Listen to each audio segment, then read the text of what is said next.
નમસ્કાર ધોરણ 7ના વહાલા વિદ્યાર્થી મિત્રો, સ્વાગત છે તમારું આપણી પોતાની યુટ્યુબ ચેનલ ઓશિયન ઓફ નોલેજમાં. આજે આપણે ધોરણ 7માં unit 3 the guardians of the green એટલે કે હરિયાળીના રક્ષકો એનું ચર્ચા કરવાના છે.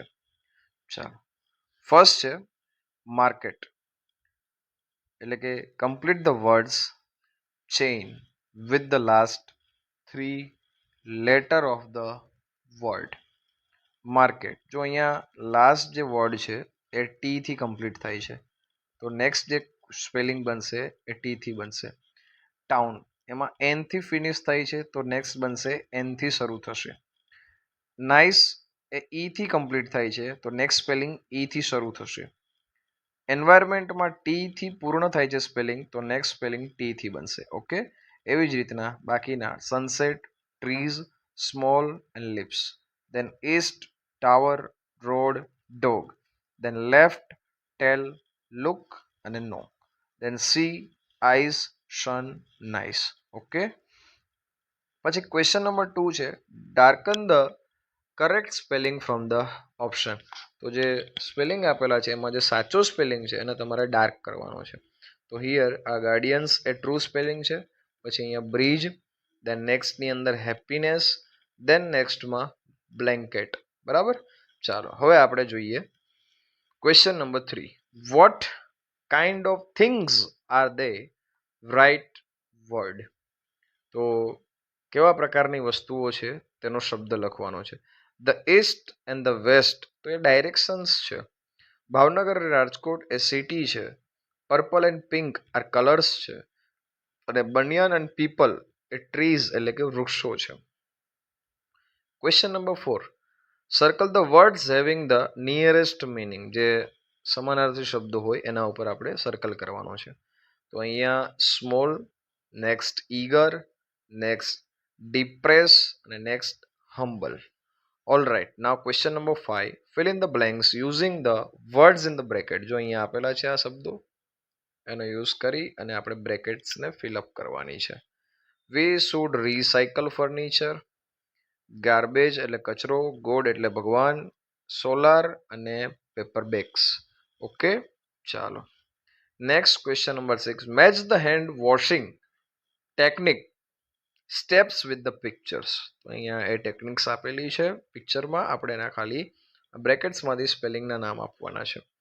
Focus on wrist, water and soap, palm to palm, back of hands, focus on the thumb અને between the fingers.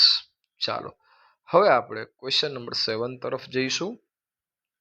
Study the picture of different types of ડસ્ટબિન્સ and classify the words given in the brackets.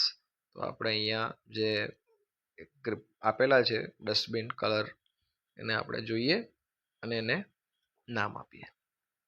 Okay, ચાલો next question number 8.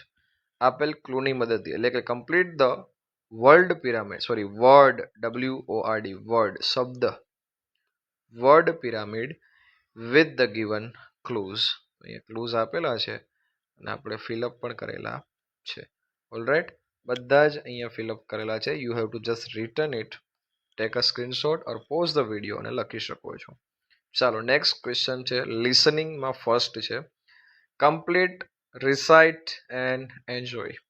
સો આ એક કાવ્યપૂર્તિ છે, તમે જોઈ શકો છો. As you know that કે આપણે કાવ્યપૂર્તિ આપી દઈએ છીએ, સોલ્વ નથી કરતા. ચાલો હવે આગળ વધીએ. Question number 2. Answer the questions. બરાબર, what is the map about? તો ટાઉનનો મેપ છે. Where will the tiny roads go? તો go up and down. Have you ever visited a market with home? તો માર્કેટ વિથ માય ફાધર કે parents. ચાલો question number 4. Complete the words using AEIOU. બરાબર, તો road, market, school અને building. Complete the table. First Patel colony, પછી SP road છે, old bridge છે, new hill છે, મેરી માર્કેટ છે અને ગ્રીન એ ફિલ્ડ છે. બરાબર, ચાલો find rhyming words from the given box. તો અહીંયા એ આપેલા છે અને આપણે અહીંયા લખેલા પણ છે. ચાલો નેક્સ્ટ આપણે જોઈએ question number 3. Answer the questions. Where did ધીરેન્દ્રભાઈ લીવ? તો ઇન અ બિગ સિટી, બરાબર, પછી સુપુર. Okay, so here is the question and answer. All right, ચાલો નેક્સ્ટ ક્વેશ્ચન નંબર 4 તરફથી આપણે 5th તરફ જઈએ. Match the following. સો અહીંયા એ મેચ ધ ફોલોવિંગ આપેલા જ છે, તમારે જસ્ટ એને લખવાના છે. ઓકે, ચાલો next question number 4. Find and write sentences with the following punctuations marks from the story. તો નીચે આપેલા જે વિરામવાળા ચિહ્નો છે એ વાક્ય વાર્તામાંથી શોધીને તમારે લખવાના છે. So here we write it for you. So you have to write that. Next question number 5. Fill in the blanks. ખાલી જગ્યા પૂરો. First is a poverty, then hurt, then dogs, then poverty. Again. Next reading section છે. Reading the extract એટલે કે પરિચ્છેદ વાંચો and answer the question. પ્રશ્નોના ઉત્તર આપો. So here is the extract અને આ એના ક્વેશ્ચનના આન્સર અહીંયાથી શરૂ થાય છે. બરાબર, સેકન્ડનો આન્સર પણ નર્વસ જે અહીંયા જ છે. સેકન્ડ એક્સ્ટ્રેક્ટ છે અને એના ક્વેશ્ચન અને આન્સર એ નીચે આપેલા છે. ચાલો હવે આપણે જોઈએ second question. Replace the underline words and rewrite stanza. All right, ચાલો તો સ્ટેન્જાને આપણે ફરીથી અહીંયા લખેલો છે. ઓકે, ચાલો now question number 3. Answer the questions. પ્રશ્નોના ઉત્તર આપવાના છે.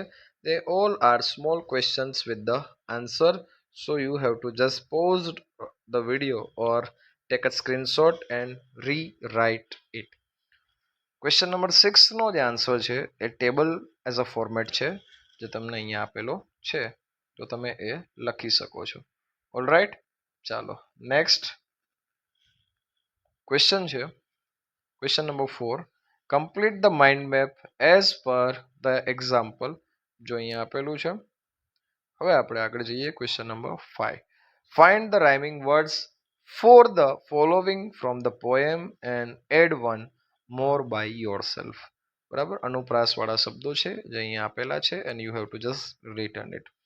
Next question number 6. મેચિંગ છે એ વિથ ધ બી, છે અહીંયા મેચ કરેલું છે. ઓલ રાઈટ, ચાલો હવે આપણે આગળ જઈએ ક્વેશ્ચન નંબર 7. જે રીડ ધ સેન્ટેન્સીસ એન્ડ તમારે કહેવાનું છે કે it is true or false. તો ફર્સ્ટ વિદિશા જે છે એ ટ્રુ છે, then second one is a false, third one is also false, fourth one is a false, and fifth one is a true sentence. Okay, now we are moving forward to question number 1 for writing section. Write the message to the most appropriate picture. First is a clean India, then use dustbin, then dry waste, wet waste. Okay, all right. Now question number 2. Study the poster and write sentences about it. પોસ્ટરનો અભ્યાસ કરીએ અને એના વિશે. તો આ light turn off છે, solar energy છે, reduce, reuse, recycle અને આ વિન્ડ એનર્જી છે. ઓલ રાઈટ, નેક્સ્ટ એક્ઝામ્પલ અહીંયા આપેલું છે અને એના ઉપરથી આપણે સેન્ટેન્સ બનાવેલા છે. ચાલો નેક્સ્ટ ક્વેશ્ચન નંબર 3 છે.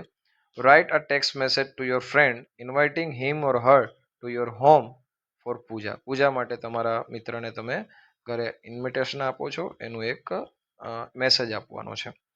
ચાલો નેક્સ્ટ આપણે જોઈએ લેંગ્વેજ ફંક્શન, જેની અંદર આપણે આપેલા ઉદાહરણ પ્રમાણે કોષ્ટક પૂર્ણ કરવાનું છે. તો ગો અપસ્ટેર. એવી રીતના બ્રશ, યોર ટીથ રેગ્યુલરલી. બરાબર, એવી રીતના આમાંથી ફાઇન્ડ આઉટ કરી અને એને લખવાના છે જે ઓલરેડી આપણે અહીંયા લખેલા છે.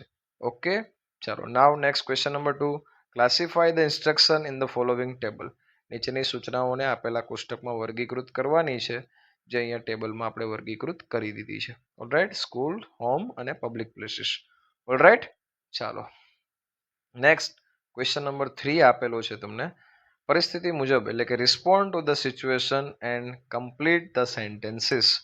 First don't cut, then use, turn off the taps અને wash hands. Next question number 4. Unscramble the words એટલે કે આડાવડા શબ્દોને યોગ્ય રીતે ગોઠવવાના છે એન્ડ અર્થપૂર્ણ એટલે કે મિનિંગફુલ સેન્ટેન્સ બનાવવાનું છે. So there are 10 or more question answer જો અહીંયા જોઈ શકો છો તમે એ અહીંયા બનાવેલા છે, તમારે જસ્ટ એને લખી લેવાના છે. ચાલો નેક્સ્ટ ક્વેશ્ચન નંબર 9 અને 10. સ્પીકિંગ સેક્શન છે. Arrange the sentences and write the numbers. So અહીંયા જુઓ તમે, આપણે નંબર્સ આપેલા છે ફર્સ્ટ, સેકન્ડ, થર્ડ, ફોર્થ, બરાબર. ફર્સ્ટ છે take a wheat flour and half cup of tea, બરાબર. સેકન્ડ છે અહીંયા આ સેકન્ડ આવશે, બરાબર. પછી આ થર્ડ આવશે, બરાબર. ચાલો સોરી, આ થર્ડ આવશે જે અહીંયા છે, પછી આ ફોર્થ આવશે, દેન આ ફિફ્થ, દેન આ સિક્સ, આ ફર્સ્ટ હતું. ઓકે, ચાલો now next do it by yourself. તમારે ખાલી તમારા સ્ટ્રીટ વિશે લખવાનું છે કે શું એ ક્લીન છે કે નહીં. આ મેં તમારા ઉપર છોડ્યું છે, તમે ફિલઅપ કરશો, બરાબર છે. ચાલો હવે આગળ વધીએ. ચાલો આપણું જે સેક્શન છે આજનું એ અહીંયા પૂર્ણ થાય છે, આપણો લેક્ચર પણ પૂર્ણ થાય છે. મળીએ આપણા